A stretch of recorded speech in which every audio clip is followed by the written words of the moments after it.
पहले इस तस्वीर को देखिए। स्पीकर चुने जाने के बाद ओम बिरला को नेता सदन, प्रधानमंत्री मोदी और नेता प्रतिपक्ष राहुल गांधी आसन तक छोड़ने गए। वहां उनसे हाथ मिलाया। लोकतंत्र में जिस मजबूत विपक्ष की बात कही जाती है, ये तस्वीर उसकी गवाही दे रही है। ऐसे में समझना जरूरी हो जाता है कि आखिर अब की बार ऐसा क्या हुआ है कि पीएम मोदी के साथ राहुल गांधी भी ओम बिरला को आसन तक छोड़ने गए। 10 साल बाद लोकसभा को नेता प्रतिपक्ष मिलना क्या बताता है? अब राहुल गांधी को कौन सी ताकत मिल गई है कि विपक्ष फूले नहीं समा रहा है? किस हद तक विपक्ष सरकार के फैसलों में हस्तक्षेप कर सकता है?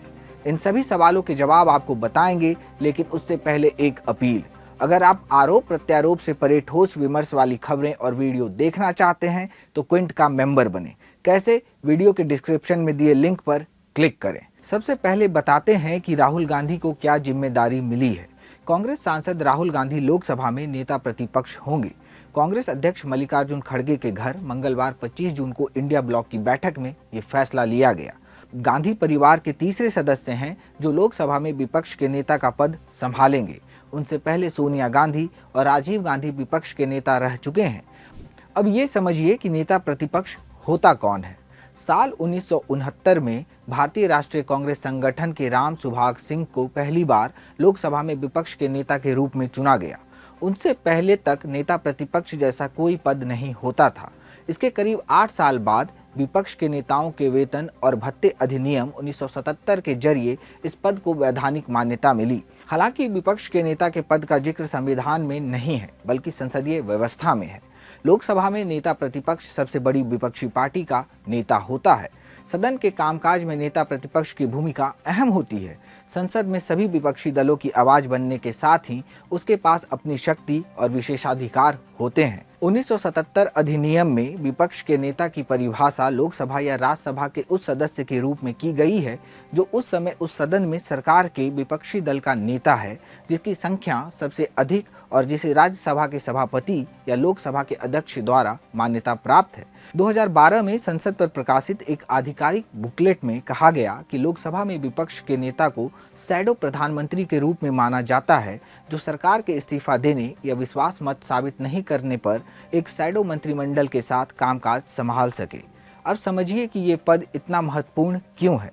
पिछले कुछ सालों में आपने राहुल गांधी सहित विपक्ष के नेताओं को अक्सर केंद्र सरकार पर ईडी, सीबीआई सहित केंद्रीय एजेंसियों के दुरुपयोग का आरोप लगाते हुए सुना होगा। अब जब राहुल गांधी नेता प्रतिपक्ष चुने गए हैं तो वह प्रधानमंत्री मोदी की अध्यक्षता वाली उस कमेटी का भी हिस्सा होंगे जो सीबीआई के डायरेक्टर, सेंट्रल विजिलेंस कमिश्नर, मुख्य सूचना आयुक्त, लोकपाल या लोकायुक्त, राष्ट्रीय मानवाधिकार आयोग के चेयरपर्सन और सदस्य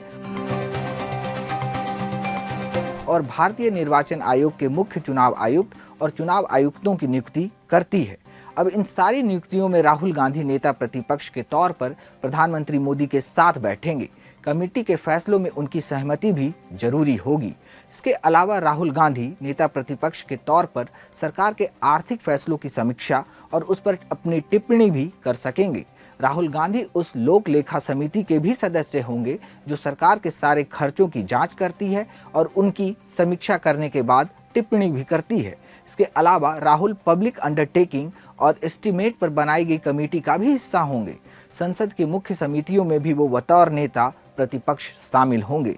ये तो हो गई जिम्मेदारी। अब जान लीजिए कि नेता प्रतिपक्ष को क्या सुविधाएं मिलती हैं। संसद में विपक्ष के नेता अधिनियम 1977 के मुताबिक विपक्ष के नेता को कैबिनेट मंत्री के बराबर का दर्जा प्राप्त होता है। उसे कैबिनेट मंत्री के बराबर वेतन, भत्ता और सुरक्षा मिलती है। इसमें Z+ सुरक्षा कवर भी शामिल हो सकता है।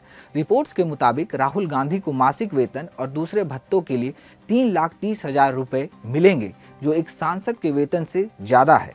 एक सांसद को वेतन और दूसरे भत्ते मिलाकर हर महीने लगभग 2.25 लाख रुपए मिलते हैं। इसके अलावा नेता प्रतिपक्ष को कैबिनेट मंत्री की तरह सरकारी सचिवालय में एक दफ्तर भी मिलता है। साथ ही आवास के रूप में सरकारी बंगले का भी वो हकदार है। लोकसभा में पिछले 10 सालों से यह पद खाली था। इसके पीछे नंबर गेम है। जैसा कि हम जानते हैं, लोकसभा में विपक्ष में कई राजनीतिक दल होते हैं लेकिन विपक्ष के नेता का पद उस पार्टी को दिया जाता है जो संख्या बल के हिसाब से सबसे बड़ी विपक्षी पार्टी होती है। लेकिन सिर्फ सबसे बड़ी विपक्षी पार्टी होने से ये पद किसी पार्टी को नहीं मिलता। मावलंकर नियम के तहत किसी विपक्षी पार्टी के नेता प्रतिपक्ष बनने के लिए उस पार्टी के पास सदन की कुल संख्या का कम से कम 10% शेयर होना चाहिए। लोकसभा में 543 सीटों का 10% यानी 54 सांसद होना जरूरी है। 2014 और 2019 के लोकसभा चुनाव में सत्तारूढ़ बीजेपी को छोड़कर किसी भी पार्टी के पास लोकसभा का 10% सीट शेयर नहीं था। ऐसा पहली बार नहीं हुआ था। यह पद 1980 और 1989 के बीच भी खाली रहा था।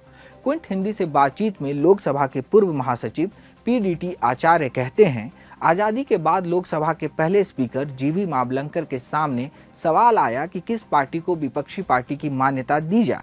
तब उन्हें लगा कि सदन की कुल संख्या बल का कम से कम 10% सीट पाने वाली पार्टी को विपक्षी पार्टी के रूप में मान्यता दी जानी चाहिए।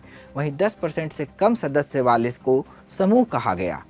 गौर करने वाली बात है कि 1977 के अधिनियम में विपक्ष के नेता की नियुक्ति के लिए 10% का कोई नियम नहीं है।